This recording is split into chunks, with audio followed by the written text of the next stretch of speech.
for those that don't know me, I'm Russ Clark. I am a 505 sailor in the UK, and I sail with my wife Penny, and we're new to the class. We came to the Worlds in Fremantle in 2019 and have been racing 505 since.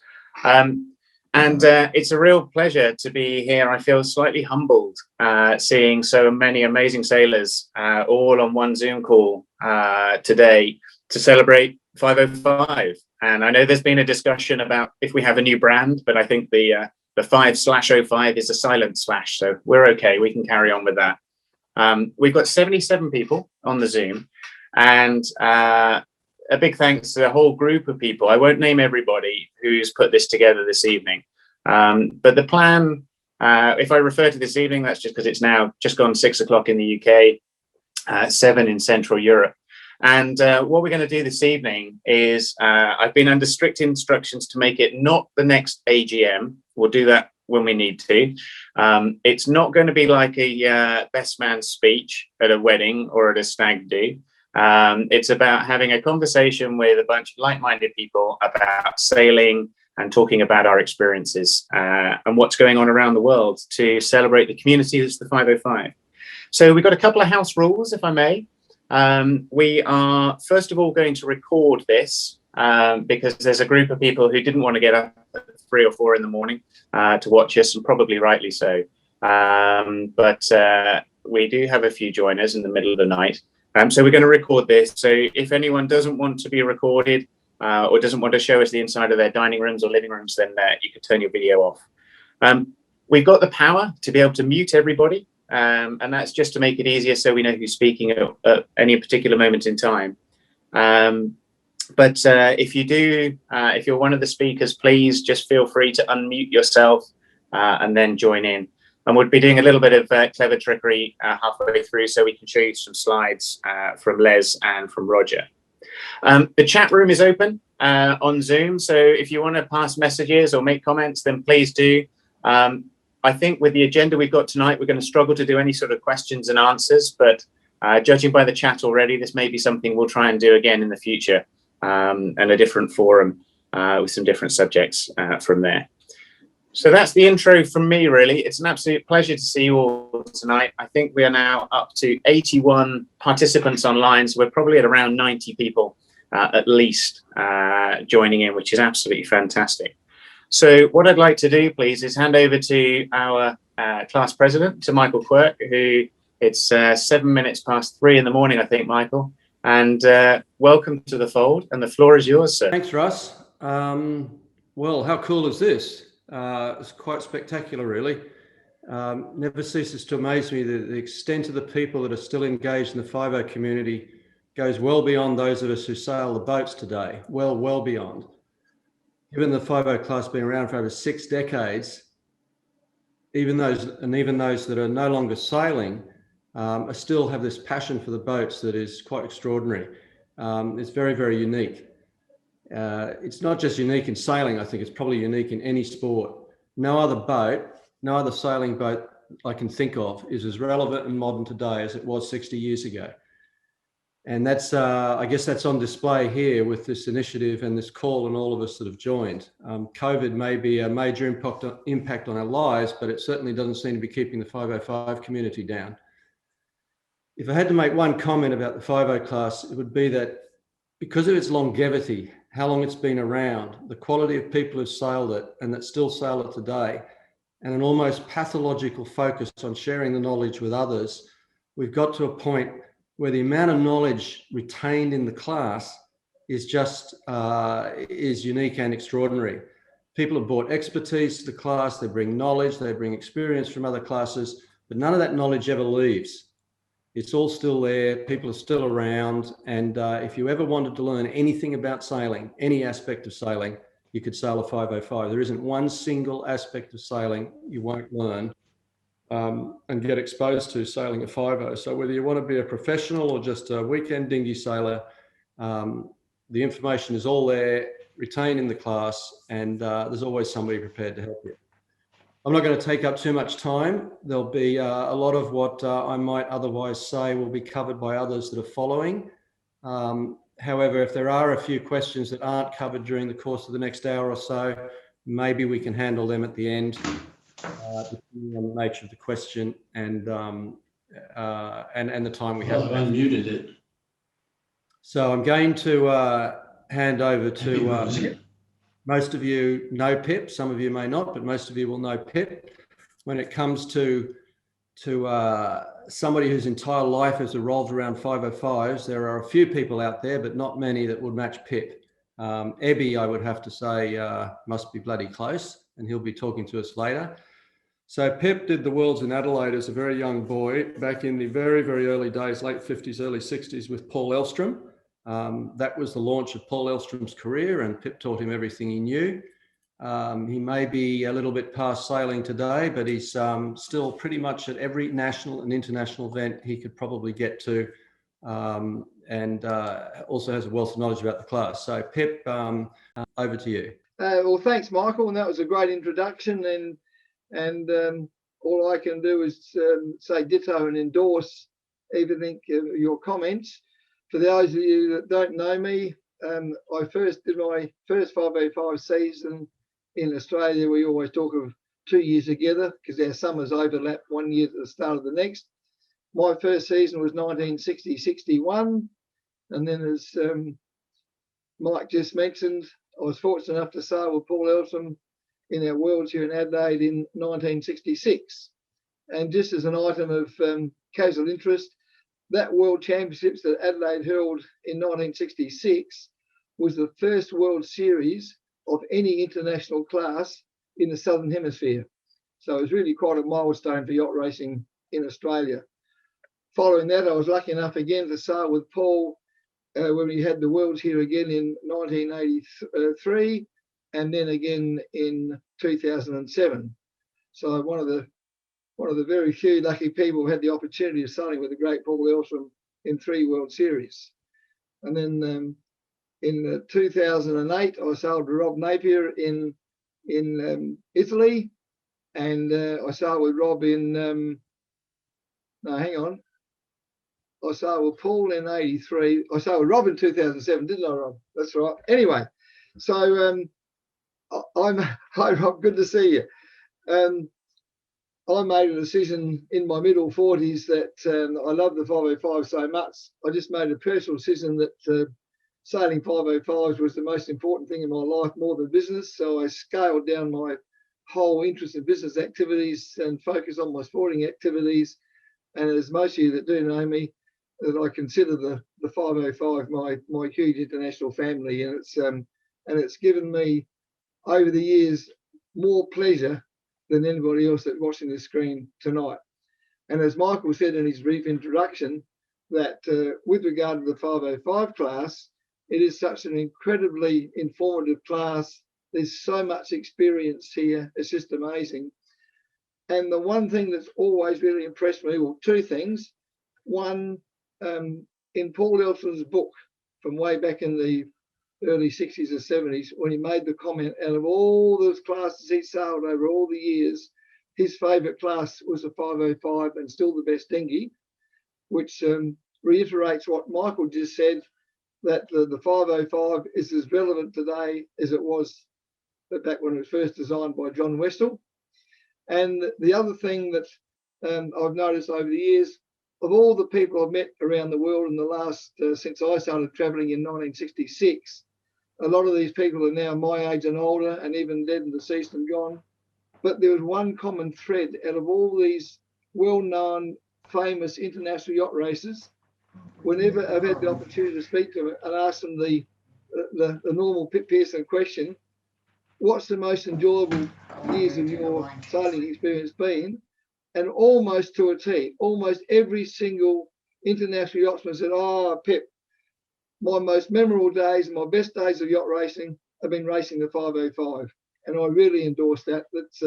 It's given me enormous enjoyment on the water and enormous enjoyment off the water, accumulating all these friends from all over the world over the last 60 odd years. So I think that's enough for me. Over to you, Mike or Russ, to hand on. But fantastic for this modern technology that we can all get together in these the last horrible 12 months. And it's great to see all your faces on the screen. Okay, cheers for now. Thanks, Pip. That's a brilliant way to intro. Mike, have you got anything you'd like to add to finish up? No, but Mike Holt, if wants to introduce himself for 30 seconds and as another stalwart of the class, then love to hear from him. Holty, the floor is yours. Totally unprepared for that and eating breakfast at the moment. We just got back. I've got Reeve here, who's hiding behind there, and Mr. Woofle there. So we were sailing yesterday out of St. Francis, and we're going back for more punishment today. So I think Mike will be another Mike. It's just all Mikes today, right, Mike? Apart from you, Russ, obviously, and Pip, who doesn't count. So good to see so many people on the screen. It's great. Thanks, Russ. Oh, that's brilliant. I just get to be the spokesman, which is wonderful. So thank you. We've got some great speakers lined up this evening. So the intention over the next, we're planning an hour, knowing how these things might creep a little bit, is we're probably going to go out to about 90 minutes. But the plan for this evening then, agenda-wise, is we're just going to do a quick roundup. We're going to talk about the UK hosting the Europeans this summer, and Roger's going to come in and just give us a little update there. And then we're going to cross the pond over to Les in Bermuda to talk about the Worlds in the autumn, which we're very much looking forward to. And then Alex is going to give us a bit about Cork for 2022. So to whet the appetite and a bit of adventure and something for us all to look forward to. We've got those 3 events to discuss. And then we're going to do a quick cant around the world. We're going to say hi to Fabiola in Denmark, Premek in Poland, Philippe in France, Antti in Finland, Nicholas, who's joined us all the way from Argentina. And we've got Philippe and Carolyn in Switzerland, and hopefully Marco in Italy as well. And that's to give us a quick update of what's going on in that part of the world. And then we've got a few interviews for you. Hopefully we're going to be chatting to Bronwyn in South Africa, Jan Philippe to talk about his sailing, and noting the comment there about having youngsters in the class is how to their experience of coming through. And then Ebe sent me a fantastic story this afternoon. So we're going to have a little chat about some of his experiences with the 5-0. Ian Pennell is going to join us as soon as he's come off the road. He's traveling at the moment later on. And then we're going to wrap up with Mike Martin before handing back to Quirky before he falls asleep and call the session to a close. So that's the plan for this evening. So without further ado, Roger, how is the preps going for the Europeans for July? Thanks, Russ. Great. I'm going to just share my screen because we're issuing the, I hope everyone can see that, we're issuing the notice of race tomorrow, which is great. We've obviously been working very closely with WPNSA in Weymouth, who are going to be our organising authority. And most of you on the call, I hope, know the venue very well. And the great news is that they are holding small events at the moment, and sailing is going ahead almost as we speak. So I'll just talk a little bit about the COVID situation at the back end of it, because I know that's probably going to be a key influencer for all of us regarding the event itself. But as things currently stand, it's on. We see, a very high percentage chance, sort of 90% potentially, the way things sit at the moment of everything moving ahead. I should probably say 100%, because I suspect for UK sailors that's going to be the case. Some of you may not know that we had to move the UK nationals this year because of the G7 conference, which is taking place in Falmouth, which is where the UK National Championships were going to be, the UK Open Championship was going to be. And we were basically booted out of the venue partly for COVID reasons and probably security reasons. Which meant we obviously had to find another venue. And the obvious thing for us to do was to bolt it on to either end of the European Championship because Weymouth had the capacity. So we've now plonked that onto the front of the Europeans. I know it's unusual for us to have a pre-Europeans Championship, which means that between the 13th of July and the 20th of July, we've got a week of what hopefully will be great sailing. The venue itself, I don't think needs any introduction at all to you, and I think I can make my slides work. I could just move straight on to showing you the calendar that we're proposing, or that we've organised. Hopefully, you can see the sailing programme. Yeah. Okay, so we've got a packed programme, as I put on the slide. The first 3 days, which would be, we could call it a pre-European regatta or the UK Open Championship, call it what you like. We're planning to have the first day in Portland Harbour, 4 sprint races, which will be pretty good for those people that are just getting back into sailing again. Doesn't sound like it'll apply to any American teams if they're out there today already practicing, but certainly I think a few in the UK fleet are going to need to shake some cobwebs down. So we're going to have a little thing called a Sprint Cup on the first day, which will be a bit of fun, hopefully with 4 short, sharp races. We'll then move out for the next 2 days into Weymouth Bay and have 2 days, 3 races each of, for those of you that the Worlds in 2016, basically a replication of that. So full on racing in Weymouth Bay. A day off for either registration, measuring our equipment, or scrutinying our equipment. And then we move into the 4 days of the Europeans, which will hopefully run 10 races over the 4 days, weather permitting, obviously. So obviously nothing new in terms of the way we organise our European Championships from a timetable point of view. The only difference really being for us that we've got 6 days racing packed in. Social programme I know won't be of interest to many people, but we're putting some food on and trying to keep as many people together as we possibly can, and you'll see that that'll all be included in the cost of entry. I think it's just worth, as I said, touching on a couple of influences around COVID for us. I mean, in the UK, we're going through a number of stages, and we're on a roadmap to opening up the country again. And the next milestone is on the 17th of May, where people can meet in groups of 30. People are allowed to stay overnight in other people's houses, that sort of thing. Indoor entertainment's opening, museums, cinemas, and things like that. And they may be allowing holidays abroad. The 21st of June is our next milestone, where it's really hoped that all legal limits on social contact will basically be removed.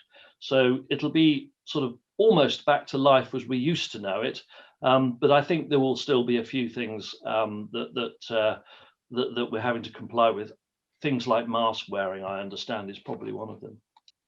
It's turning out to be a pretty safe place to be, and all the signs are that with over 65% of the population currently vaccinated, I'd like to think that the COVID issue isn't going to be too much of a blocker for visitors. We can promise you a fantastic event at Weymouth. I hope as many of you will come. Feel free to give me a shout and ask any specific questions you've got. Thanks very much for everybody who's joined, and back to you, Russ. Roger, thanks. That's absolutely brilliant. So it's something for us to really, hopefully, as a community, look forward to the first sort of big event in a while. Clearly, the big bits of restrictions and so on, but we'll keep you posted. The UK website, there's a great team working on in the background there. So from our side here, we're really hopeful that we can come and see you. And also thanks to Roger, because it's his account we're zooming on tonight. So thanks for putting this up for us so that we can all get together. So from the Europeans in July to the World Championships in end of October, beginning of November into Bermuda, I'd like to hand over to Les Crane, please. Les, how are you doing? And are you ready to give us a quick chat about what we can look forward to? Yes, I am. Thank you very much, Russ. Can everyone see our screen? Just nod your head, Russ, just to confirm. Yeah, you're good. Good, great. So I want to get everybody fired up about where you're going to be. And thankfully, tourism put a very nice little thing together with Charles. Let's get going here.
So I thought they said it pretty well. We're going to have a great event. I posted everybody about our COVID situation 6 weeks ago, and we had sort of a perfect storm. And this is what happened in Bermuda. We'd had a flare up at the end of during December, and we got up to we went from a small number of cases to about the start of April to a total of 2,500 cases. As you can see right now, this is the new cases per day. We're down to an average 7-day average of 7 cases a day. And to put that in perspective, that's works out on a per million basis of 109. As was mentioned just a couple minutes ago, the UK is at 33, Germany's at 211, Italy's at 186, the US is at 145. So we've got this back grouping to your own household ends this Sunday. Vaccination is going along very well. We haven't had the numbers, last numbers released were 2 weeks ago. And at that point, over 60% of the eligible population had received at least 1 jab. And they were vaccinating at the pace of about 3% a week. So the next numbers that should come out on Thursday, I'm hoping will show that number upwards of 70% of the population. And we're sort of to a threshold where you've got a bunch of people that are shy at getting vaccinated. Sort of one of the things that's perhaps a terrible thing to say, but a bit of a positive is because of this big spike we had and a number of deaths that happened as a result of it, I think maybe we're going to see a little less resistance to vaccination. But Bermuda plans to basically be open, demanding vaccination for anyone coming into the country to avoid a rather onerous Australia-style quarantine. We've been managing flights into the country, well, basically since last summer, requiring a pre-test before you get on the flight. You're tested at the airport on arrival. When we did the Gold Cup, we had a special arrangement where all the contestants could do testing during the event, just at the club or right up the street from the club, a block away from the club. If the situation demands it, that's going to be, I'm sure we'll be able to set up the same sort of thing. I think we've just dropped Les. Can someone give me a thumbs? Can anyone see him? If not, can you just give us a thumbs up? I think we've lost him. Okay, we'll try and pick that one back up in a bit and see if we can recover it. That's a shame. I was looking forward to finding out how much wind there's going to be, how warm the water is, and how much the beer is going to be. But hey, we'll get there in a mo. Alex, are you able to jump in and give us sure. A heads up for 2022? Because COVID will have gone by then. Guinness production will be at large. So what can we look forward to? So I'm just going to share a deck as well here now, Ross. So we can see that well. Yeah, you're good. Perfect. So the great news is the weather in Ireland is exactly the same as Bermuda anyway. So is that a promise? We'll see. Hopefully. So hi everyone. Alex Barry is my name. I was thinking about it. I'm probably one of the few 505 sailors to have retired at the age of 30 after 10 years sailing them, but thankfully I'm back in the class now, hoping to sail with Harry Bridden once I can get back over to the UK from Cork and get racing again. So hopefully I'll be over in Weymouth in July. Cork 2022, it's on. It's being hosted by the Royal Cork Yacht Club. The Royal Cork Yacht Club is based in Crosshaven in Cork, south of Ireland. It's the oldest yacht club in the world. We celebrated our 300th anniversary last year. And it would actually be our 4th time hosting the World Championship. So a couple of faces here were probably previously at the other events, the last one being 40 years ago, back in 1982. Another famous club in the area would be Monkstown Bay Sailing Club, which I'm also from, Peter Scannell is from, and I think actually Jim Berry is an honorary member over in Monkstown. So Monkstown is famous for its social scene and has been well attended by the British fleet for events over the mid-2000s, and the club will be very much involved in this event as well. So I'll just give you a quick glimpse of the club. So Bear with me here, I'll get my deck going. All right, so the schedule. So the event is going to take place from, well, racing from Friday the 5th of August 2022 through to Saturday the 13th of August. So we will have a 2-day pre-Worlds and then the full 5 days racing then after that. Is that right? 6 days racing, a full schedule anyway. This is our club here. It's based on a nice, safe, sheltered river. And our racing will take place out here beyond Roach's Point Lighthouse, which is out into the open Atlantic. Takes about half an hour, 40 minutes to get out there. It's about 3 nautical miles, but the tides are with us for the duration of the event. And it does offer, we have a couple of safe options within the harbour as well, if we needed to. I guess our best asset in the club is our, apart from our location, would be our space. And here's a map. All of this information, I will say, is up on the international site at the moment.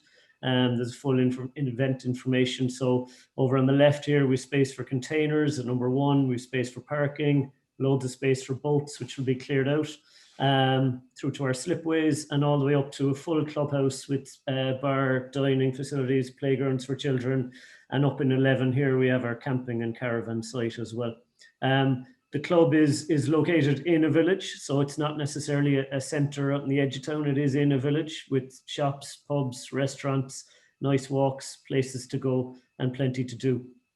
And Cork is very accessible, so it's accessible by air, sea, and freight. Cork Airport is the closest. It's only 15 minutes from the club. But we do have Dublin Airport and Shannon Airport, which are both about 3 hours away as well, and they serve international routes direct from the west coast of the States and over as far as Hong Kong and connecting on from there. And we have ferry ports, so you can come in directly from France. And actually, I think we have an additional sailing at the moment, one of the positives out of Brexit, in from France, and we have direct connections to the UK as well. So container-wise, obviously, we'll arrange that all at the time, but Port Cork is an international hub as well, with connections into Rotterdam and direct connection over to the States once a week. So we've plenty of options there. When it comes to things to do, this is one for the family. As I said, we're based in a village, but Cork and its surrounding areas has plenty to see and do. Jameson Whiskey is located only half an hour from the club. Cove, which is in the centre of the harbour, is the last port where the Titanic left.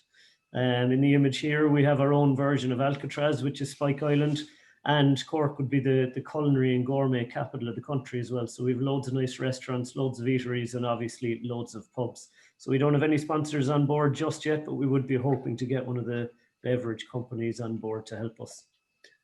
We have a full list of accommodation on the club site, which I would urge you to start having a look at, potentially even start making bookings. Staycations have become very popular now, so it can be difficult to get accommodation, but there are plenty of options there at the moment, so it's worth looking into that.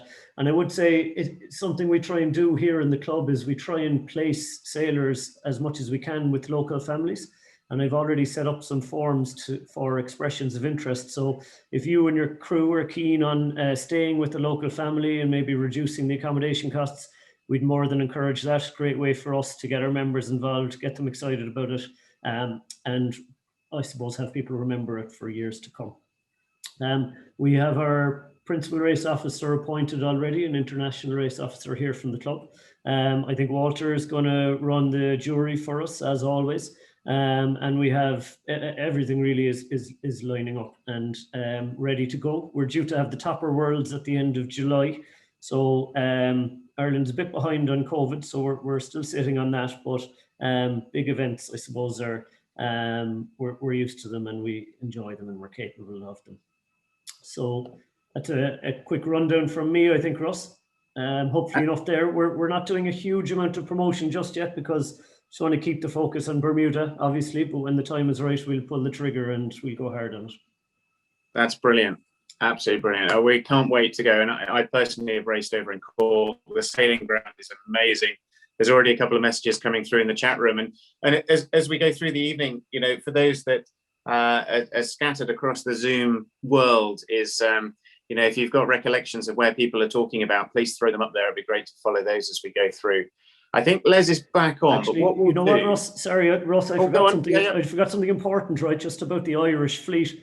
We had a huge fleet about 10 years ago. We were up at maybe 25 boats, and unfortunately, we fell victim to the recession, and that dwindled. We're probably down at maybe 5 or 6 boats locally. We'll obviously have Peter Scannell, who's on here, will be over sailing under IRL, but we do have people keen to buy boats and to buy back into the class. We've one boat in Germany. We're just waiting to get it, but availability and ability to go get those boats, if those two things can fall into place, we have the buyers. So any help there would be great. Obviously, the nearer, the better. Great. Nice advert. Happy with that. And I think that's a theme from some of the things we'll pick up on hopefully over the next half an hour or so with people. Thanks, Alex. That's great. Les, I think you're back on. What we'll do is we're going to come back to you in about, once we've done the next bit, and we'll wrap up with what you've got for us on the sailing front and social front ready for Bermuda, if that's cool with you. So I'd like to dive around the world, please. And is Fabiola on from Denmark? Yes, I'm here. Hey, Fabiola. good to see you. Hey, Yes. it's great. I just wanted to ask you really, to say for you to say hi to everyone from Denmark, but you started sailing 5.0s at a young age, and I'd just like to hear your little story, please, about how you got into a 5.05 over a couple of minutes, and what's going on in Danish sailing at the moment. Yeah. Well, I started sailing 5.05 because my dad got he hasn't been sailing for many years, and he wanted to start sailing again, and he didn't know if he wanted to start sailing keel boats or dinghies. So he was looking around, and he definitely wanted a 2-person or more boat, and he just found the 5.05, and he didn't know anyone. He just found a webpage saying something about the 5.05. He found one for sale, an old one. And he bought it not knowing if he wanted to go sailing with me. I was doing the Optimist, and I was 11 years at the time, or if he wanted to go sailing with my mum. So in the beginning, it was a little, what will we do? And then pretty quickly, I discovered the interest for the 5.05. And when I was 13, there was the Worlds in Aarhus in Denmark. So obviously it was easy to go there. And as soon as the competition kicked in, I think I got really onto the 5.05 and the whole racing of it. And since then, we've been, in the beginning, I was crewing, and then at some point, when I turned 15 or something a little bit bigger, I decided that I wanted to start helming because it was a lot faster. But yeah, now it's all just history. And I think we just love racing, and we keep doing it every year because it's just nice. We just had our training weekend in Denmark this weekend. We had perfect weather. We were really, really happy and really, really lucky. And we were 8 Danish boats, which is actually quite a lot in comparing to the former years. So we're going up. We're really pleased. We got Boysen Müller back into the boat, started racing for operation in his knees in 1.5 years, and he can race 2 full days in some wind crewing. So that's really nice. Jens Saugmann got a new crew. I'm sure he's looking forward to going both to Weymouth and to Bermuda to go racing and show off, hopefully. And else we just started getting a much bigger fleet in the middle. Earlier it was like the top and the bottom, and now we have still hopefully the top, and then we're coming down there very tight. So we got a lot of good racing. And I think that's what's going on in Denmark right now. That's fantastic. Well, thank you for that. And it's great to see you. And yeah, we look forward to seeing you later in the year. That's brilliant. So I'm going to move a little bit further to the east. And is Przemek here from Poland? Hi there. Yes, I'm here. Can you hear me? Yeah, loud and clear. How are you doing? Well, I mean, good. I'm all right. Yeah. Thanks for asking. So am I right in thinking you organized the Europeans? No, these were the Worlds. The Worlds? Yeah, that was me. Yeah. So what's your advice for Les and Alex? Well, don't do it.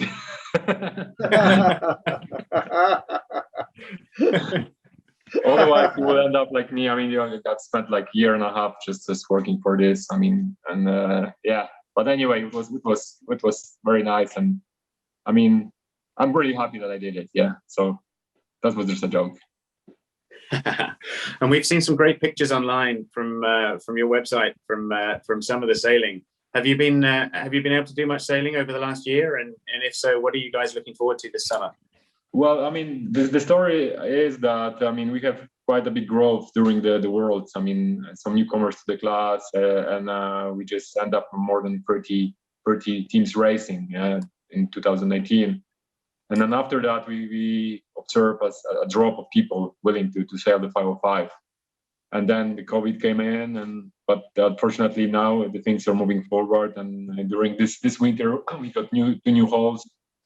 I mean, the used ones here, but the new to the Polish fleet. And there is quite a lot of interest in the 505 sailing.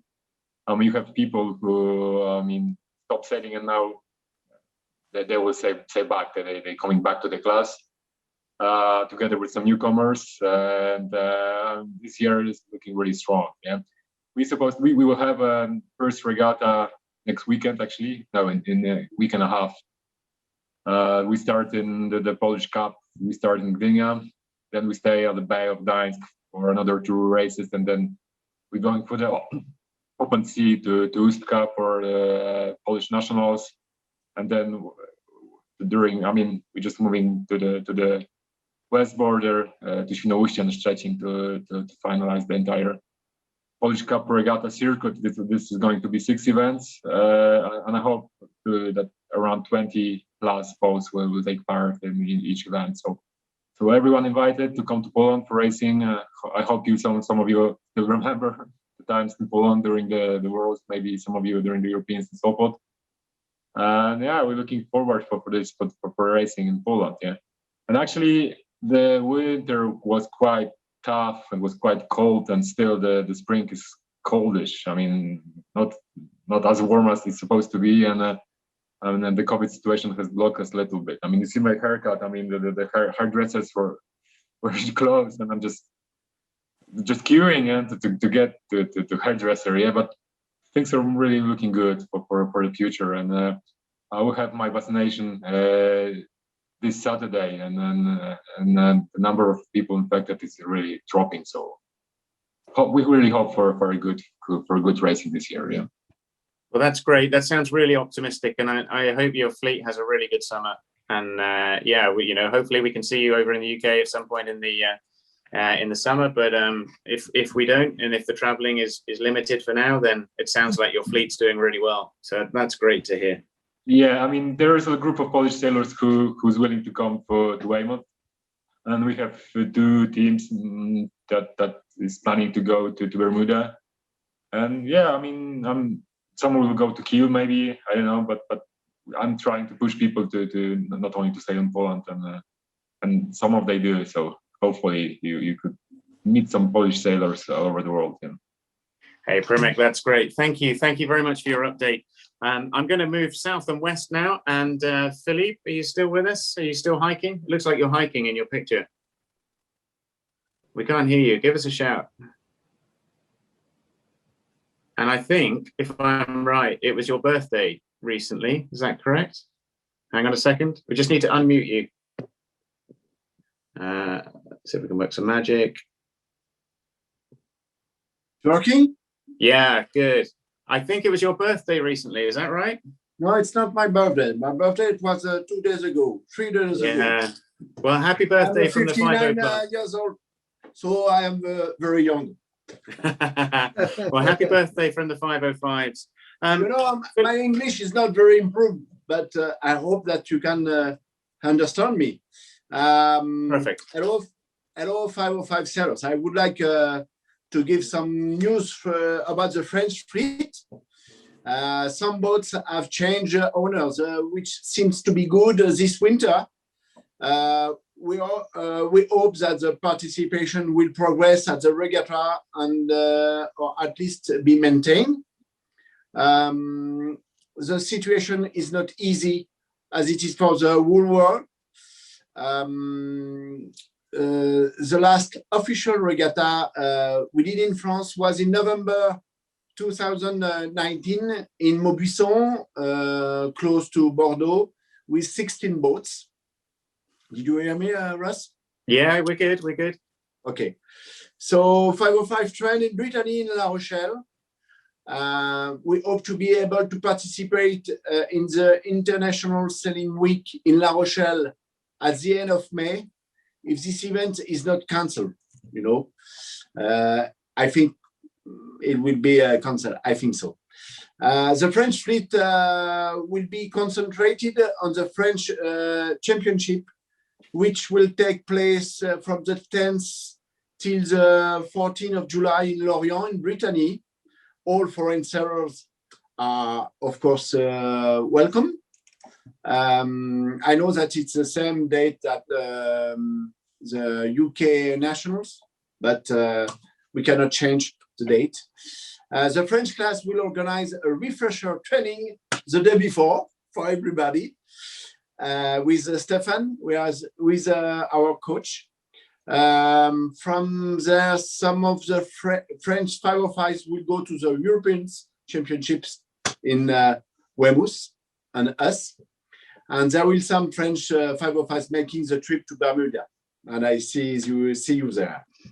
That's great. That's great. No doubt. Understand what I mean when I speak? Yeah, it's perfect. Everyone's nodding. I can see. Okay.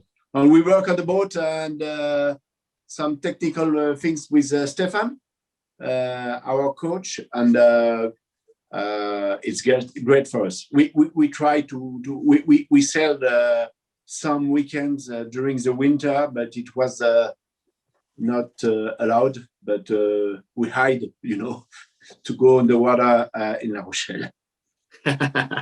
That's brilliant. That's brilliant. Well, that's great. It's nice to hear that there's lots of positive news coming from sailing 505s in France. And thank you for that, Philippe. Many happy returns for 2 days ago from everybody. And you're looking younger by the day. It's great. Thank you. Thank you very much, Russ. Hey, no worries. And I'm going to move to Antti. Antti, you with us? Yeah. Hi, everyone. And happy International 505 Day also on my behalf. And lovely to see so many familiar faces here. I have really missed you all. Well, I think everyone's missed you. If I'm right in thinking, a little bird told me a story about you making a very long journey to race 505s for a weekend and then getting caught by your boss. Can you tell us a little bit about that? Well, yeah, those who know me, well, anyway, let's start from the beginning. So my name is Antti Salonen, and for those who doesn't know me, I've been around since 2003 Malmö Worlds, and haven't really been sailing in 2 years now, but let's see what the future brings. And what's happening in Finland right now, we have just started our season here. The weekly on-water training sessions started last week, and before that we had weekly online meetings around topics like boat work, trim guides, boat speed, training, rules, just to mention a few. And the first regatta of the season will be sailed in 2.5 weeks, and we are expected to have four of these 2-day regattas during the upcoming summer. Currently, we have only 11 active teams, but the Finnish 505 Association is working really hard to get new teams interested in 5.0. And hopefully their hard work will pay off and no more Finnish boats will be sold to Sweden or Poland. Best wishes to my dear friends in those two lovely countries. I would also like to use this opportunity to promote the Nordic Championships, which will be sailed in my hometown, Espoo, 11th and 12th September. The registration is already open and really hope to see many international teams here. And I really welcome you all to Finland. I'm quite positive the borders will be open at that time. And what was the first question you asked me? No, that's great. Well, it's good to hear you're back sailing now and on the water. And it sounds like everyone's doing a lot more training than we are in the UK. So we need to up our game. Yeah. The story I told was you flew to South Africa for a weekend regatta. Yeah, that's true. Yeah. Is that true? We took with my friend Jari Hamström, everyone knows here Jari, and we took 4 days off from work and flew, I think it was on Thursday, to South Africa, and we were sailing Friday, Saturday, and Sunday, and then we flew back on Monday. Short trip to South Africa. Who doesn't do that for one weekend? And did anyone realize where you'd been? So, sure, of course, yeah. I heard there might have been a little incident with sunscreen. That's possible. Yeah. Okay, we'll leave it there. That's great. Well, I think Yeah. I think you set the standard for how far we need to travel to support Sometimes. each other for an international event. So that's amazing. So thank you very much, Antti. Thanks. I'm going to cross all the way then from Finland. We're going to go through the North Atlantic, through the South Atlantic, and we're going to head to Argentina. And Nicholas, are you with us? You're loud and clear. How are you? Fine, thank you. Hello to everyone. Sorry for my English. I'm very glad to be here today. It's 3 o'clock in the afternoon here. It's very sunny, very sunny day. And it's kind of call from the past, because we here in Argentina, we are like frozen in time with the class, because the boats, our classic boats, we have 8 to 9 boats sailing right now. There are 5 or 6 Parker boats, and the other are national boats built here in the 60s and the 70s. So it's a strange situation for me to be here now in the future for us, but we are trying to reconnect the people who sails in 505 here and try to get races and sailing, because most of us are in our 50s or around 60s years old, and it's an old class in every sense of the word. So how were all your boats built in Argentina, or did you have some arrive through other means? The Parkers came here in the walls in 1969. Wow, and they've been there ever since. Yes, but most of it were in garage, in barns, not used, so are quite in good state. That's great. So a friend of mine, I don't know if he's here, is the owner of the Larry Marks boat. But anyway, as I can see a few nods around the room. Yeah. People remember that boat. The boat is completely original with all the layout and all the systems are as built as in this moment, on that moment, sorry. That's great. I'm sure there's lots of people who would like to see some pictures of that. I think if you get a chance next time you see the boat, if you can put some pictures on the international Facebook page, I think that will make some people very happy. I will do it. I have a lot of photos of that Parker and another one. Sorry for my English. I'm not used to speak a lot, but I understand everything. No, it's great. Your English is perfect, and it's a real pleasure to have you with us today. And I hope you feel part of the 505 family all the way across the South Atlantic. And we wish you the very best. So thanks for joining us, Nicholas. It's great to see you. Thank you very much.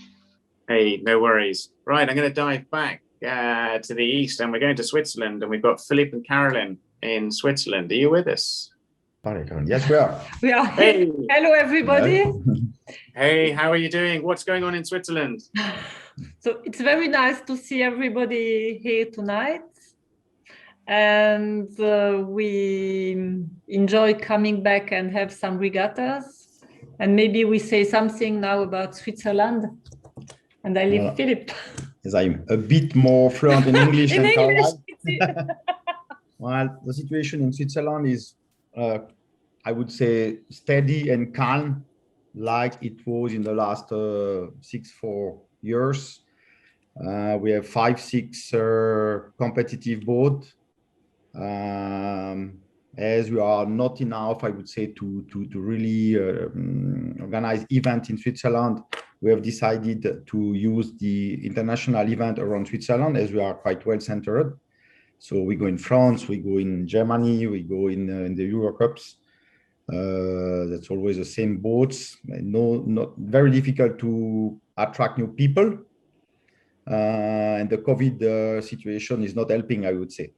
So let's say the Swiss 505 sailors have used the last 2 years, I would say, the COVID period to take a taste a little bit of foiling supports in order to better learn what is the apparent wind and taste fresh water again. But I think all of us, we miss the true racing, because foiling boat is exciting, but for racing, 505 is the best boat.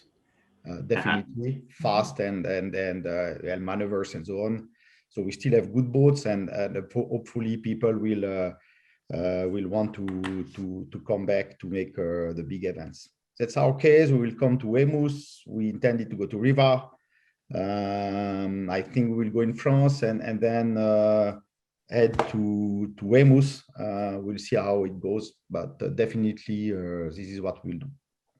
That's great. That's great. Well, it's good to hear. It's really encouraging for me, and I'm sure for everybody here, that everyone we've spoken to so far, the 505 class is, as Michael and Pip talked about at the beginning, is pretty vibrant and coming back to life. So it's that's great news. Thank you very much both for joining us tonight. Is Marco with us in Italy? I haven't seen you on the call. And if not, I'll give you another few seconds to join us. Les, if you can be ready, we've probably got a couple of minutes. I don't want to cut you too short because it's the big event of the year. But Les, I'd like to come back to you, please, and just to talk through, if you can, what we can look forward to on the sailing front and ashore when we come and join you in Bermuda shortly. So Les, it's over to you, please. Okay, if you put my screen up again, thanks. Anyway, I'll just speak to it. So anyway, the COVID situation, I think, is in hand. Vaccination is very much in hand. For vaccinated sailors, it's going to be a fantastic event. We've timed the shipping in a manner that basically we'd welcome you to come a week before the event. The boats will be available in containers right in front of the club. It's just a great time of year to be in Bermuda. The weather's gorgeous. I'd also suggest that everybody take advantage of some of the hotel offerings that are there. Everything is refundable, but I'm concerned that once people get comfortable with the vaccination and start moving around, all of a sudden these available rooms will disappear. And there's some very good deals that we've got from a couple of the hotels. It's all up on the website. Otherwise, I think everything's falling into place where the club's quite excited about having everybody here. And I'm sure that we'll have a great time. Just try. I hope to show you something here further, but it's still not working. Not to worry. Anyway, I think that's largely it. So Les, can you just describe to us in a few words what the sailing ground is going to look like? Are we on open water? Are we in sheltered waters? We'll be sailing in the Great Sound. We've done many events in the Great Sound in the past. You saw the GP 50 event in the Great Sound just a couple of weeks ago. We've done the I-14 Worlds. We've done the Tornado Worlds. We've done the Moth Worlds. It's great. Relatively flat water, and that time of year we tend to get some good breezes. It's spectacular to have a good bit of breeze and a reasonable sea state.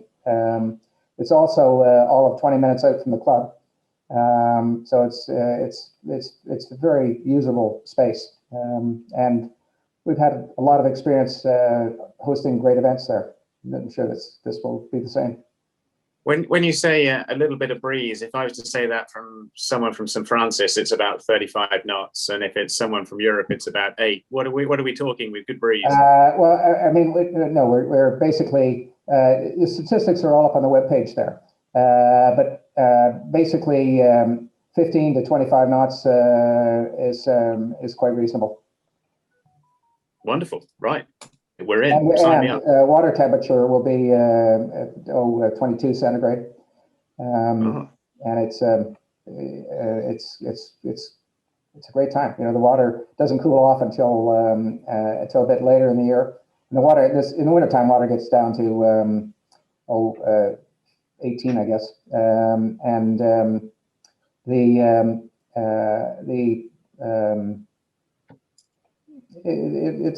you'll enjoy it. Yeah, we're looking forward to it. I can see lots of nods around the room, and I know there's some excited chat. Thank you for everyone who's put the website together for us and all the information there too. So keep it coming, and we hope to be able to support you properly as we move through the year. Les, thanks very much for the intro. We'll see you in a few months.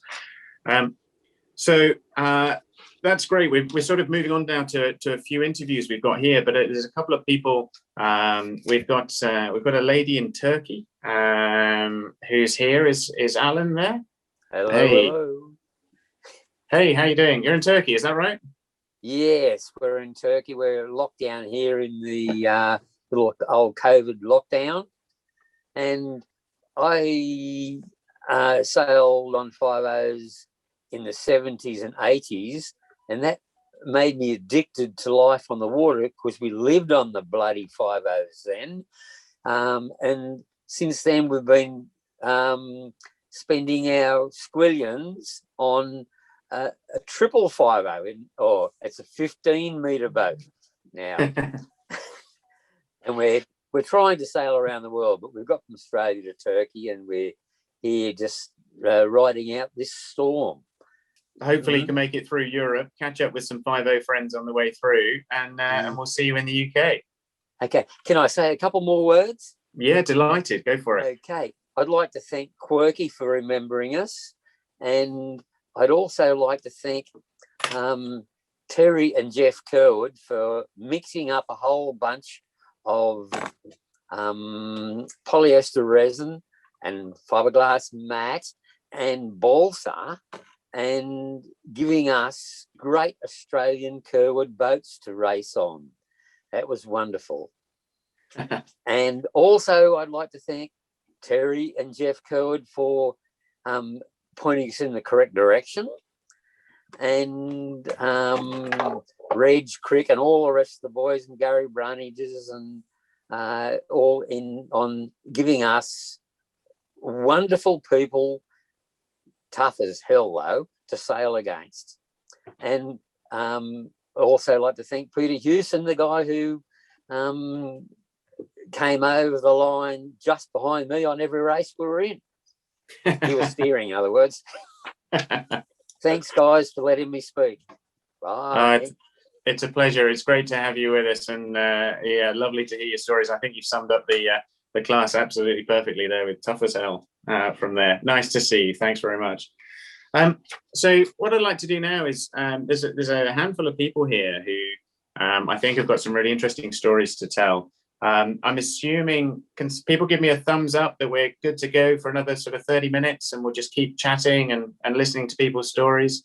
That's great, thanks. And keep the info flow going through the chats. It's nice to see the little comments and messages coming up. So Bronwyn, are you with us? Hey, where are we? Hey, cool. How you doing? Good, thanks. How are you doing? Yeah, good. So I've Angela said it's worth having a chat with you about sailing in South Africa. What it's like. There was a bit of discussion last night when we did the sort of preparation for this about whether we should head down and come and see you for an event in the future. But we understand you do a fair bit of traveling around as well in that part of the world. So can you just give us a couple of minutes of what life's like for you sailing and exploring around your part of the world? Sure. Yeah, South Africa is generally quite easy to travel around. Our lockdown regulations have lifted, and it's not quite as strict as what it was. I mean, if Antti can sneak into South Africa for a 4-day trip. But yeah, it's quite easy to travel around at the roads. You pop your boat on a trailer and off you go. They had the 505 Nationals now probably 2 weeks ago, down in Durban. And I know the 505 class may have some horror memories about Durban, but they had some fantastic racing. I wasn't able to join, but really good conditions, and it's warm water, even in the winter time, which is really great. Sailing down in the Cape is also picking up quite a lot. I think Richard Hattensquire's on this call as well. They're doing quite a lot of sailing down in Cape Town, but I think they need bigger wetsuits than what we do. Yeah, but it's great sailing in South Africa. We generally have good weather conditions all year round. It's coming into winter now, but we've still got days of 25 degrees. So yeah, come and visit with pleasure. That's great. And I heard that sometimes you sail on a lake or an inland reservoir, which is, you get some pretty spectacular wildlife. Is that true? Yeah, so my home club is actually surrounded in a nature reserve in the middle of Pretoria. So from the sailing, you can see buffaloes, sometimes rhinos, which is quite cool. If you get late into the afternoon, you hear the lions roaring in the back. And then depending on where you go, there's some really beautiful reservoirs. There's Sterkfontein Dam, which is up against Lesotho almost. Beautiful, beautiful conditions. It's probably the most beautiful place I've sailed, with an incredible sunset. I'll see if I can grab that photo and pop it onto the chat just now for you guys. That would be wonderful. So you thoroughly recommend we come and have a visit then as a class? I know the Fireball's been down and had Yeah, no, absolutely. It's a great place to sail. And I think you guys you enjoy the weather. Generally, the people are very friendly, but there's obviously the crime component where you just remember to lock the door as you drive around. Everything else is, yeah, pretty easy. Give us a shout if you want to have any information for traveling. Thomas and Peter are always great to go to if you need to arrange boats. And yeah, I think if you Pretoria side or Durban side, that's Thomas Peter. And if you Cape Town side, you can chat with Richard Hattensquire. Hey, that sounds fantastic. And will you sail all year round? Yes, generally. It gets a little cold in the winter months, but you certainly can sail all year round. Oh, right. Another place. Sign me up. Penny, if you're listening, then we're going to have to wrap up. I'm going to follow the pack up work and we're going sailing trick. I think this is definitely the way ahead. So thanks for that. I was in at Rhinos. Sorry, say again? I was in at Rhinos. Excellent. Well, as you can see, I mean, that's one of my photos from SA up on the wall. So you've got more than enough wildlife to draw you here. That's fantastic. Yeah, there's plenty of chat as well about coming out to see you. So thanks for that. It's wonderful to hear your story. And yeah, we look forward to catching up with you. Thank you. Thanks. And cheers to everyone from the 505s that I've met before, and the others. Hello. Look forward to seeing you on a regatta sometime. Definitely. That's brilliant. Thank you. Jan-Philippe, are you with me? Yes. Hey, let me just check. I've got so many screens up at the moment. Hey, how you doing?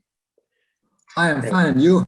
Yeah, I'm good. So hopefully you're enjoying the chat at the moment. From what I understand, you've in Germany, you're involved in quite heavily with sailing with the J70 Bundesliga program, as well as 505s, and at the same time doing a PhD in aerosystems. Is that helping you with your sailing?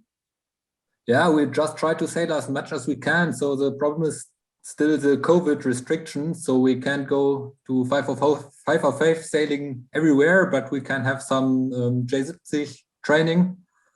But we hope that we can increase our 505 training in the next days. So we have already planned something in the next weekend. So hopefully we can have a nice training in Kiel for 4 or 5 days. That sounds good. That sounds good. And you and your team sort of started quite young with the 505. How did you get into the 50 fleet in Germany? Yeah, we were sailing for 70 before, and we went a little bit too heavy. So we were looking out for a new boat, and our yacht club just hosted the Europeans in Medemblik in 2013. So it was a nice chance to get into the class, and we were really coming into it, and the admission was excellent, and the support between the sailors is just outstanding.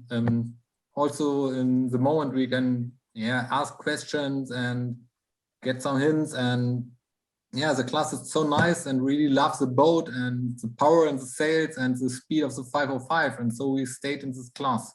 So is there anyone you'd like to say, we've got, at my last look here, so we're at 99 participants, which means we've definitely got more than 100 people on, which is fantastic. So that everyone should give themselves a round of applause and a pat on the back for that. So that's cracking. But is there anyone here, or just who might watch this on a video, who you'd like to say thank you for getting you where you are in the 50 fleet, and anyone you'd like to give a shout out to who helped you on your journey?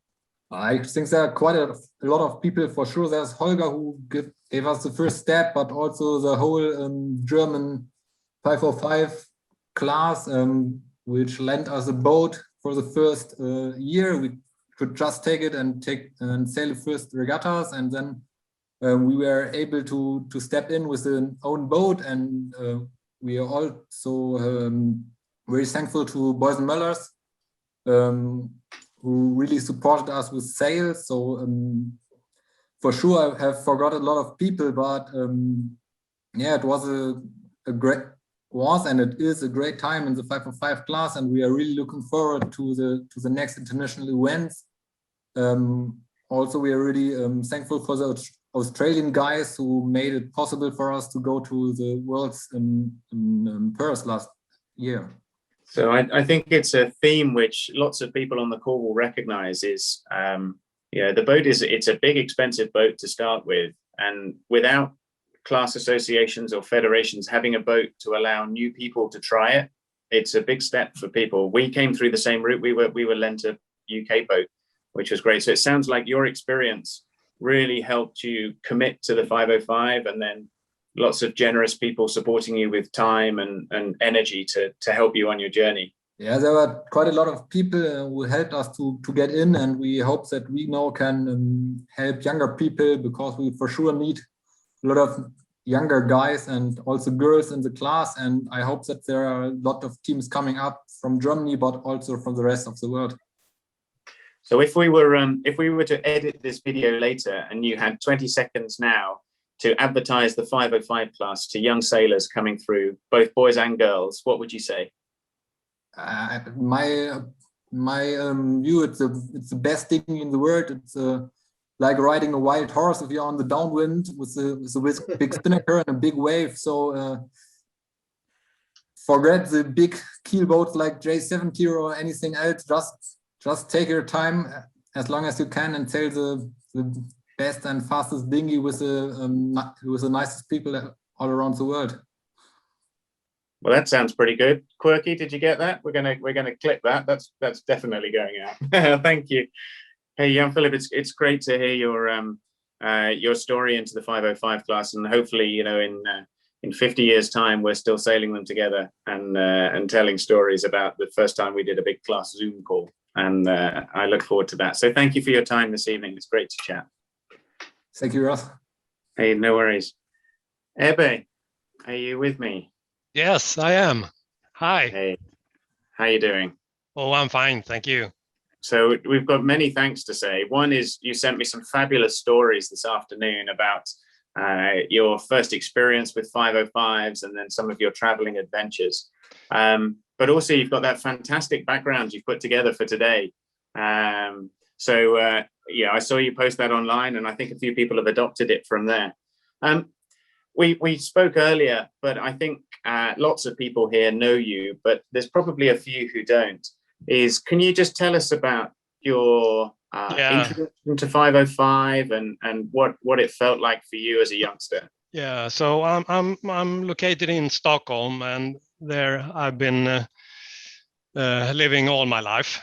So I'm 69 years of age, born in 53, about the same time and as John Westall was figuring out 505.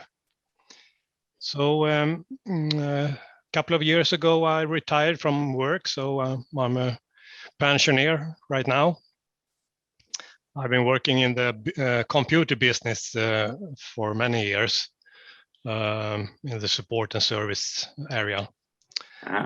So, but I started sailing at the age of 13, and it was really Olle Wenrup, who I'm sailing with, who introduced me to that, because he had a small boat. It was called a jet dinghy, meant for one person, really. So we were out in the summer and sailing a little bit with that. And after a year, Olle's family bought a two-man dinghy called Koralle. It is a German dinghy and not so popular in Sweden, but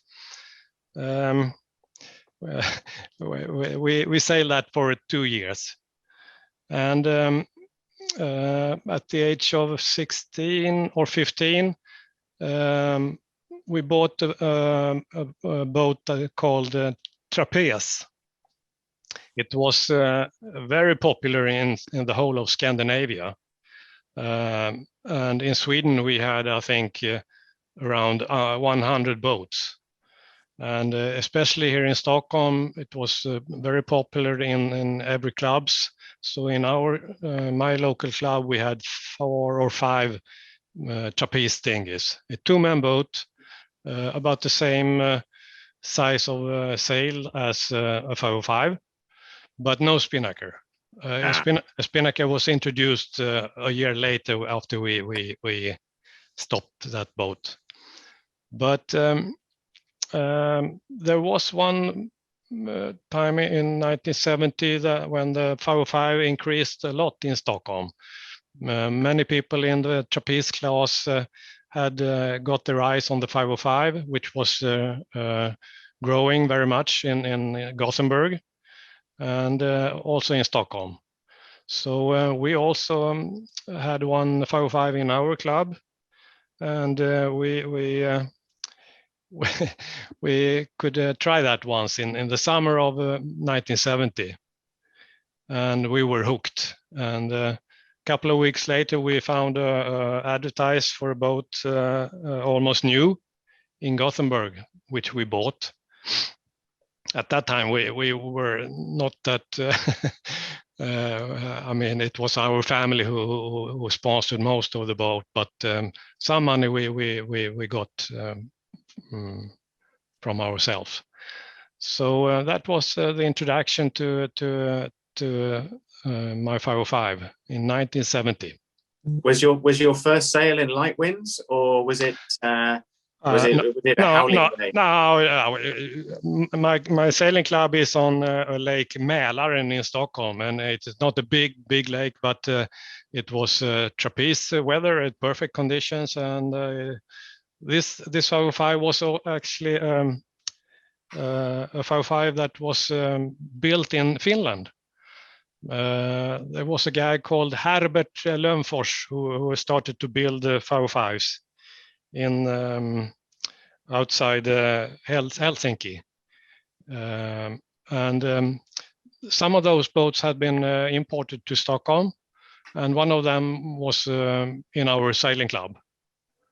So we got to borrow that for a day, and it had no spinnaker chute. But when comparing the trapeze and the 505, it was a little bit odd because in the trapeze dinghy, you sit very much closer to the water, and in the 505 you are a little bit higher up, and also the foredeck is much bigger. So it felt a little bit strange to sail the 505 first, but we noticed the speed difference, and many of our friends in the sailing clubs had also switched over to 505 that year. So it was an easy decision really to go for the 505. And you've had some great results through the regattas over the years. I've had a little whisper in my ear through technology that you came very close to the Worlds in '97. Is that right? Yeah, in Denmark. Yeah, we were second there, very close. But actually, we had some good results already in 1979. We were fourth at the Europeans in Kiel. That was when we first thought that this may be something to carry on with. And also we were fourth at the Worlds in Grömitz in Germany, '84. So, and also we were third in Mounts Bay, '95. So we had quite a number of years where good results in the top 10. That's a great set of results. And before we have to move on, I think there's a story that many people here will know, but it's the first time I heard it was today. And someone put a message saying, who didn't know Eddie? And I'm sorry to say, I wish I knew you more. And there's your story. You're one of the very few people I know who has flown their boat internationally to an event rather than put it on a container. Yeah, which seems pretty extravagant. Can you just tell us a bit about that? Yeah, it was in the summer of '85, and the Worlds in Japan was planned to be held in Enoshima. And another team here in Stockholm were keen to go, and well, it was a struggle to get the transportation and also money to go there. But somehow we managed to find some sponsors, and one of them was a air cargo company in Luxembourg called Cargolux. And somehow one of the team here in Stockholm had found the name of the vice president, who happened to be a Swede, and he lived in Marstrand. So at one time when we had the Swedish Championship, we took the evening off to find this guy, and we knocked on his door and we had a chat with him in the evening, and he really decided that they would help us. So that year we sailed twice in the UK. The Europeans was in Mounts Bay, and also the UK Championship was in Weymouth. So we were there twice, and on the home journey from Weymouth, we left the boat in Luxembourg and went home. And before that, we had also talked to the guys, to the 505 sailors in Hong Kong, and the flight company, they would ship the boat to Hong Kong, and the Hong Kong guys would load the boats in their container to Japan. So it was a little bit of a logistic planning. But a few weeks later, after the boat had been sent, we drove down to Luxembourg, and we could fly to Taiwan for free in one of their Cargolux Boeing 747. So it was really a great trip. So we had a great week in Taiwan first, and then we went to Tokyo, and well, it's a long story, but and did you have success? Somewhat, but well, we were leading the first race, but then the bloody kicker broke at the jibe mark, so we had to retire. That was a bad beginning. That's a shame. We ended up, I think, just behind Paul Elvström, who happened to also take part in that regatta. So we also had Paul in when we were eating breakfast. So it was very fun to meet that legend there. I can imagine. And would you be happy? The story you sent me, Evie sent me a fantastic document today, which is the story of the Japan travels. Would you be happy to put that onto the class Facebook page for people to have a read? Yeah, sure. It was actually mostly written by one of the Swedish team members after the world. So it's a great story. Yeah, it's terrific. We could probably chat for the rest of the day quite happily about your stories, and I would love to, ideally would. But in noting that time is never our friend, I'm going to say thank you.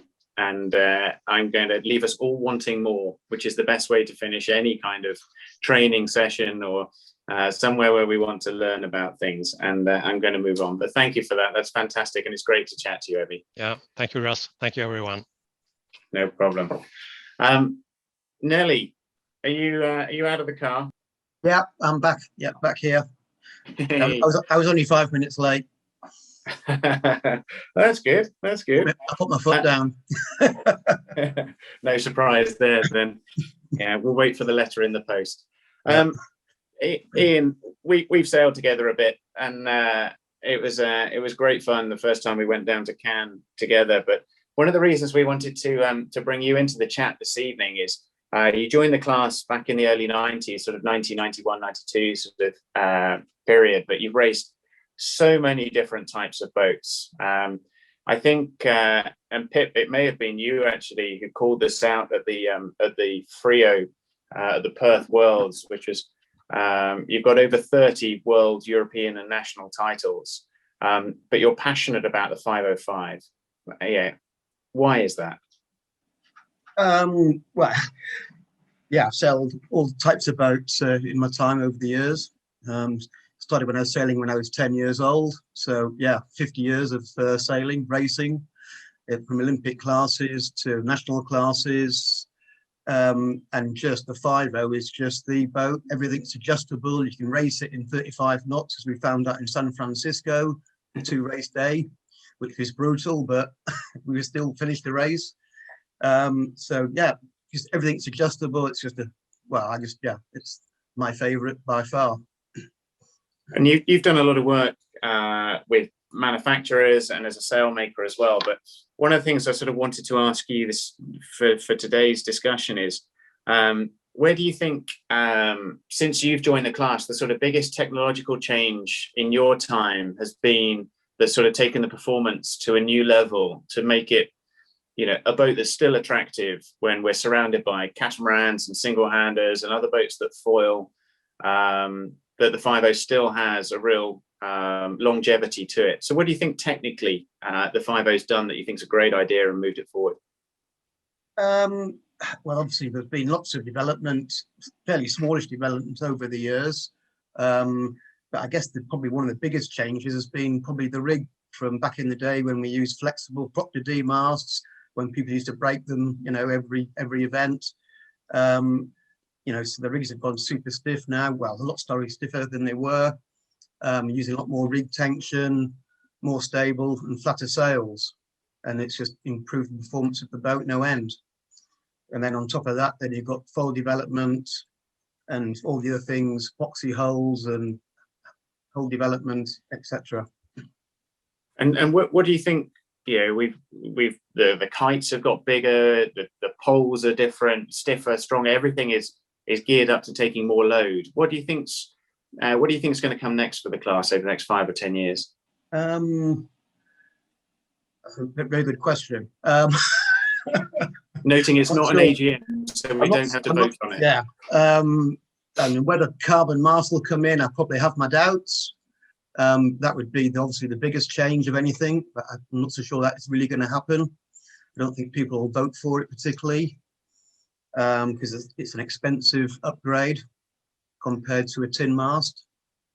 And the other developments are just progressive, really, from what we have at the moment, and slow development.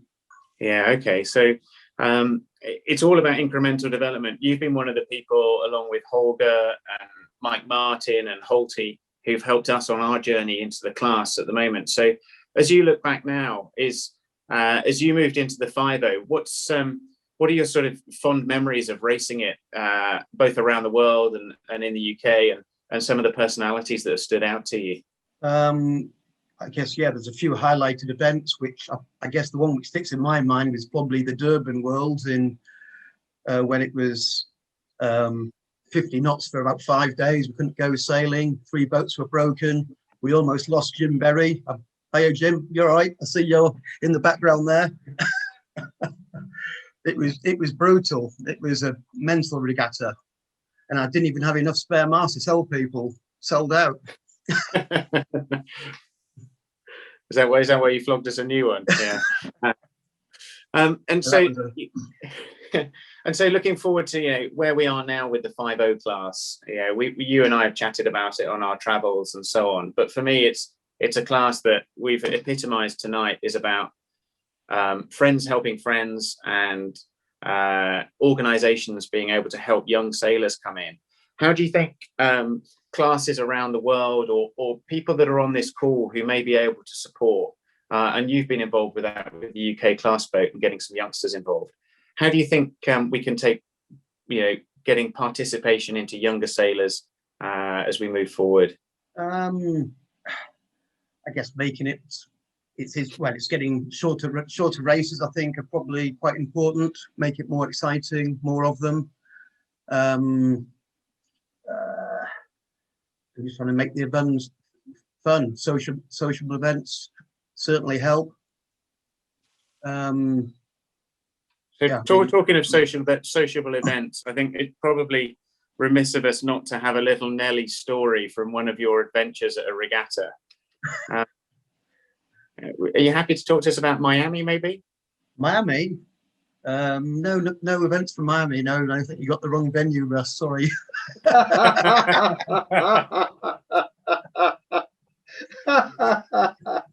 I know different, Nelly. So yeah, it wasn't. I know where you're coming from, but it certainly was not Miami. Yeah.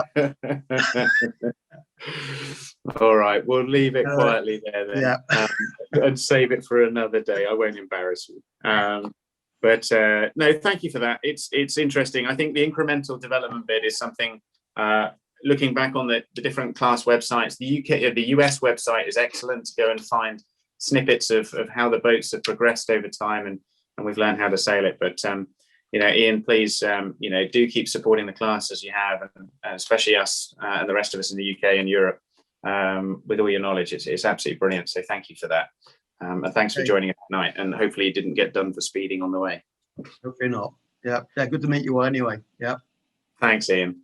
Mike Martin, I've seen you with a fabulous picture in the background. It seems like a long time since we were in Canada, doesn't it?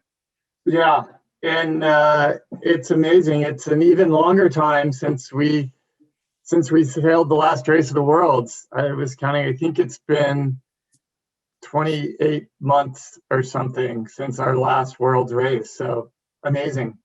Yeah, we did a bit of a sort of look back, and we don't think there's been a gap this long in the 505's history between World Championships. So it's something to savor. But I don't know if the class has had the opportunity to say it, so I'll take the liberty here. But congratulations on your Rolex Sailor Award as well for 2019 for you and Adam. That was a fantastic achievement. And I suppose what that did for us was recognize that the 5.0 class really does mean something internationally, and it was great to see you recognized for it. Yeah, thanks. I do think it's great for the class. And in the past, there's been other U.S. sailors that have won the Worlds and didn't win the Rolex, but it's kind of a bunch of other classes have died off or certainly reduced in numbers and in skill level, but it shows you sort of where the top sailors are now, and I think it's a great thing for the class to have that recognition. Yeah, absolutely. Mike, it was my idea to try and drag you in to join us today. So thanks for giving up the time. But I think for those that don't know, I met Mike when we were down in Australia, but he was the guy who blasted over the top of us when we were leading, hoping to win our first ever race of the Worlds, and took it away. But then about 8 months later, I'm sharing a room with him in Canada for 2 weeks at the North Americans, which was just a rare treat to pick multiple champions' brains about sailing.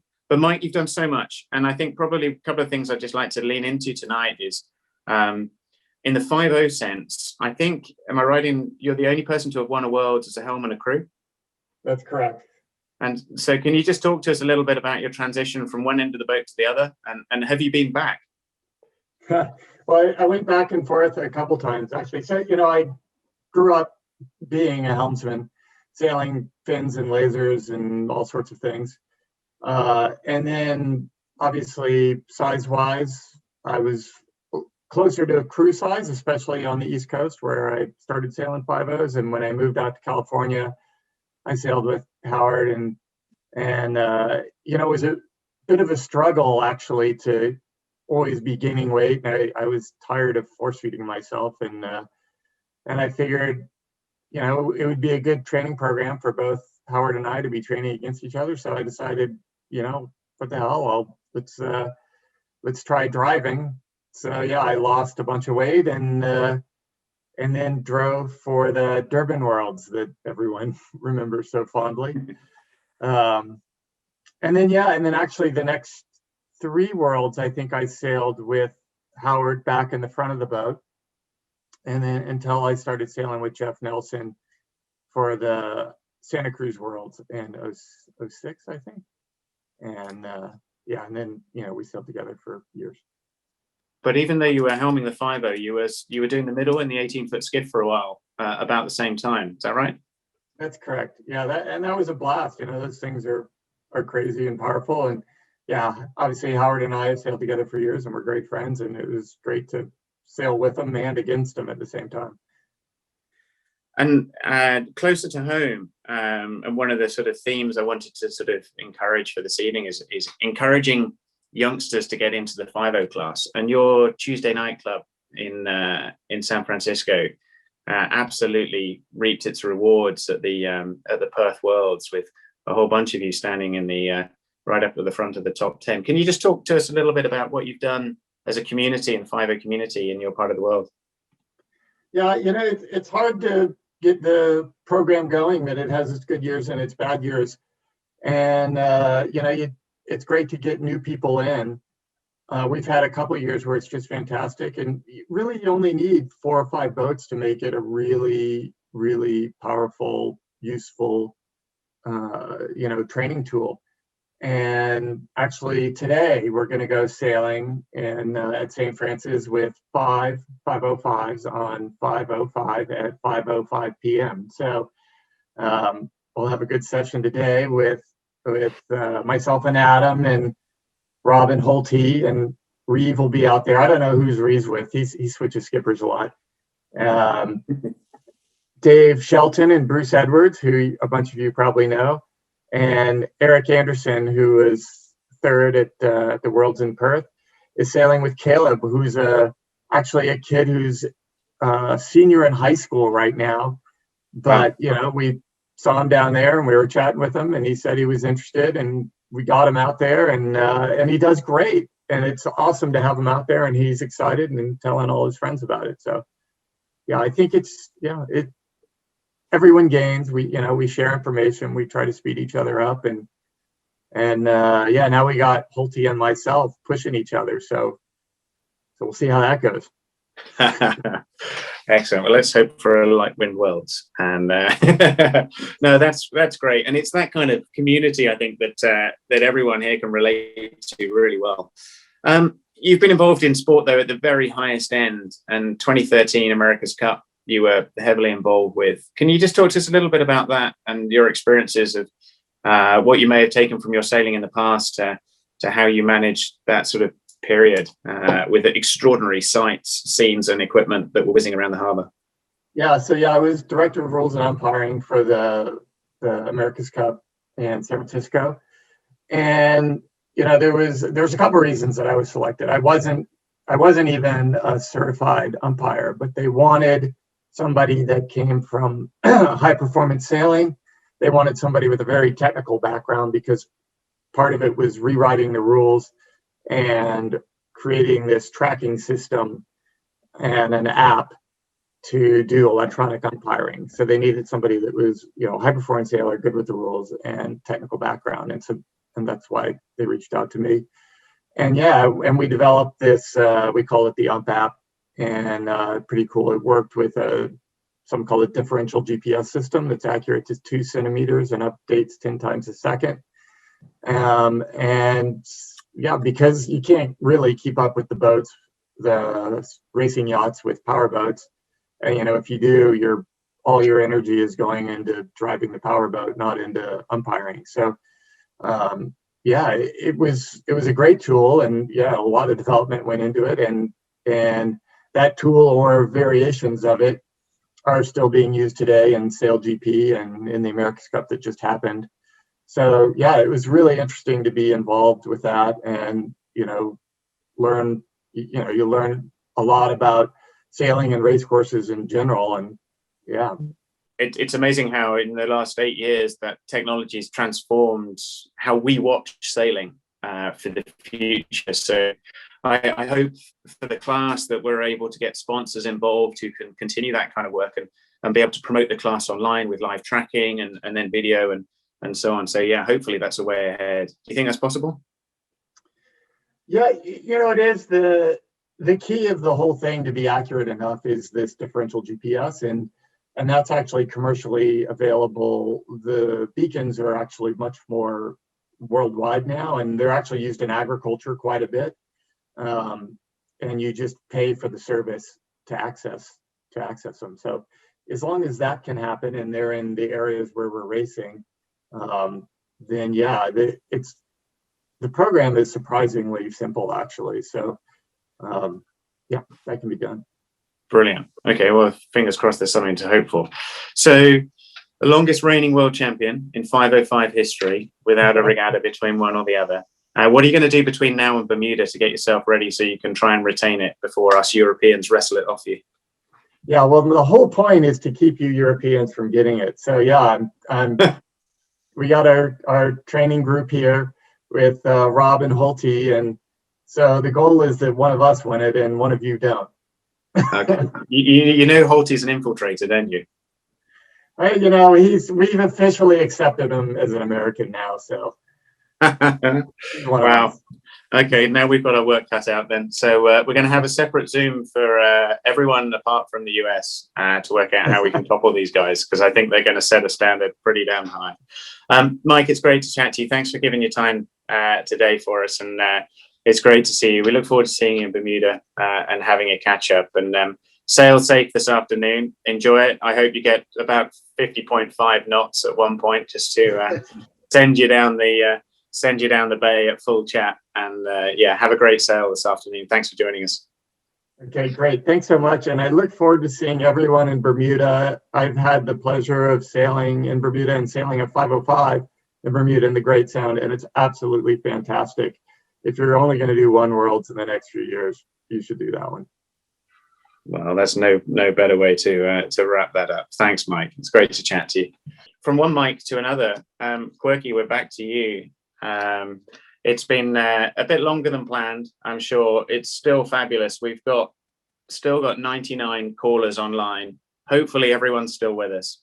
And I just wanted to say a big thank you to everyone who's come on to chat and tell us their stories and let us know what's going on in your part of the world. It's been put together at pretty short notice, and there's a whole bunch of people here I can see on the Zoom who are very much part of the active community with the 5-0s, but also those that have many years worth of experience from there.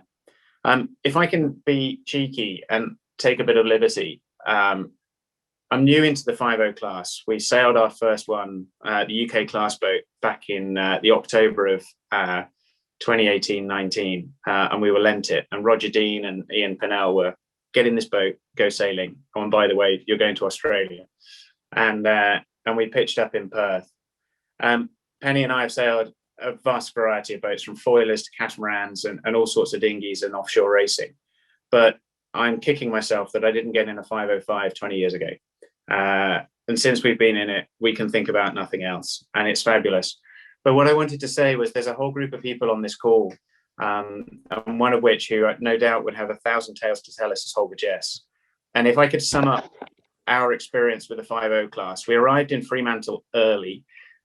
before most people. There are only 2 or 3 boats rigged up on the lawn.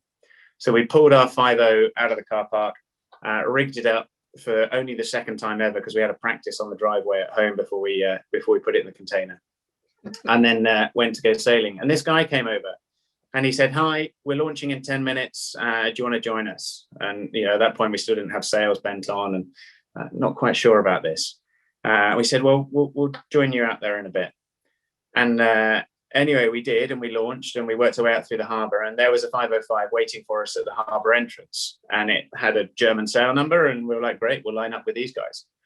And we spent the next 2 hours thrashing around the fabulous waters off Frio, and came back in and got chatting on the slipway, and didn't really sort of exchange names or anything else, but had a sense of who it might be. And it was Holger and Wolfgang.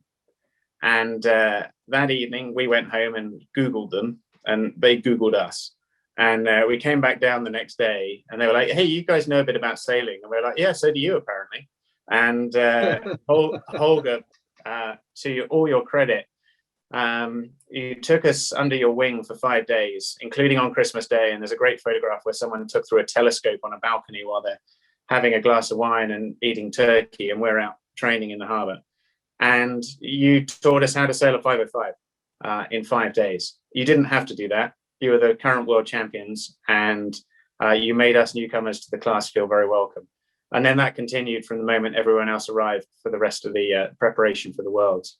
And so to you and to everyone else on the call, the reason I'm here tonight is, it's been an absolute treat to be part of this class. I wish I'd done it a long, long time ago, but I'm not going to leave it in any time soon. So I just wanted to say personally, it's a pleasure and an honor to be here tonight to be able to sort of compare this. And thank you all for those that have helped us on our journey. It's been a treat. So Quirky, if I can hand over to you, please, as the grand fromage to be able to wrap this wonderful session up, please. Thanks, Russ, and thanks for that latest comment. It kind of ties in with my comments at the beginning of this session about the help and assistance that anybody can get. And I think that's a key part of the class. And if there was one thing that I wanted to leave us all with, is that we're talking about getting younger people into the class and maintaining the momentum we've had for all these years into the future, so that our next generation and our kids can continue to enjoy it. And if there was one thing that we need to do that, in my mind, it's access to the boats. Clearly, your story, and there's many like it, you had access to a boat through an association boat, and that's super important. But there's also a lot of individuals around the world that privately own more than one boat that also provide that access. I would note Earl, for example, and Howie. Giving the younger generation the ability to sail the boats without having to outlay the money is absolutely fundamental and key to the future of the class. And the benefit that we have of having a lot of followers that, even though they don't sail the class any longer because they've moved through all of that experience from all of those decades, most of those people are still around, and they're still watching, and they're still looking, and they're still passionate. And it's us older people that have a bit more time and have a bit more money that need to kind of transfer that access back to the younger generation. The class needs to work out how to provide boats for the younger guys. For the moment, that's being done quite successfully by, as I mentioned, private people plus the association boats. But providing that access is going to be key to the sustained future of the class. And it's been proven time and time again that has to stay with that's a national or a local initiative. The class is international, but it can't provide access internationally. That's got to come down to each and every fleet around the world. So if we keep doing that and keep making people like Jan Philippe and yourself and all the younger guys that have got into the class, making sure that if they want to try 5.0 properly, they can do so, then we've got a great future. Michael, that's great. And, it's, you're right. It's one of those things that we just need to help each other out as a community. And whether, Nicholas in Argentina, if there's any information we can do to help you and your sailors move forward. It doesn't matter where we are in the world. We just need to keep sharing information and looking out for each other, and no time more so than we're currently all experiencing. So, Michael, thank you for that. And I think what we'll do, Pip, do you want to say any final words, please, as the Grand Master of the 505? Well, just once again to reiterate what Michael has said, and also to thank you, Russell, for hosting this tonight or chairing the meeting. And I was most impressed by your final words there. They were just so relevant. And as Mike said, that it's as relevant today as it's ever been. And it just takes me right back to the days when I first joined in 1960, and I was on the trapeze for 52 years. And since my 2 shoulder reconstructions, I can no longer sail anymore, but my heart and soul is still with the class. And I've never, ever, ever regretted a day of it. It's just the worldwide, I see this as much as a group of people as what it is the boat to sail.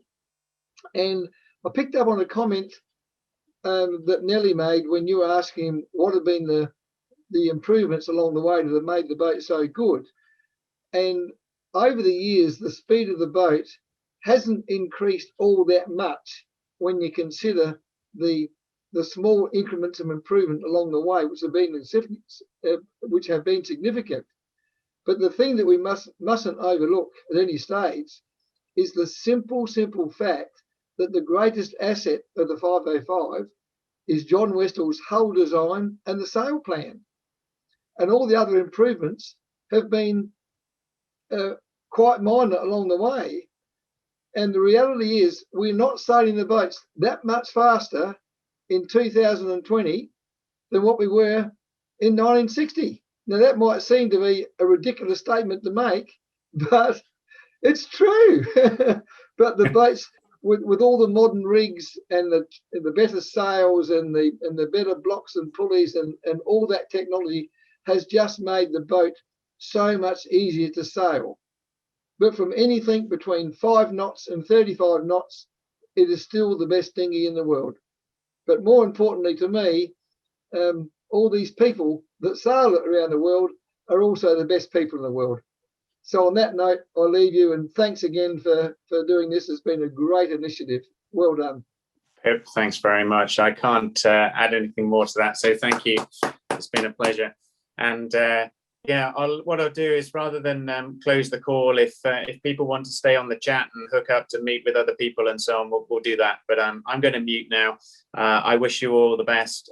Quirky, I note that actually you've been a bit of a cheat in all of this, because actually it's 6:05 where you are rather than 5:05. But we'll let you off. It's 5:00 a.m. here. So if we wait another 5 minutes, it will be 5:05. Well, that's a great way to leave the call hanging. So to everyone, contributors and those that have supported making this possible, and Anguilla, thank you very much for all your energy behind this. Thanks very much, and it's good morning, good night, and good afternoon from me. Cheerio.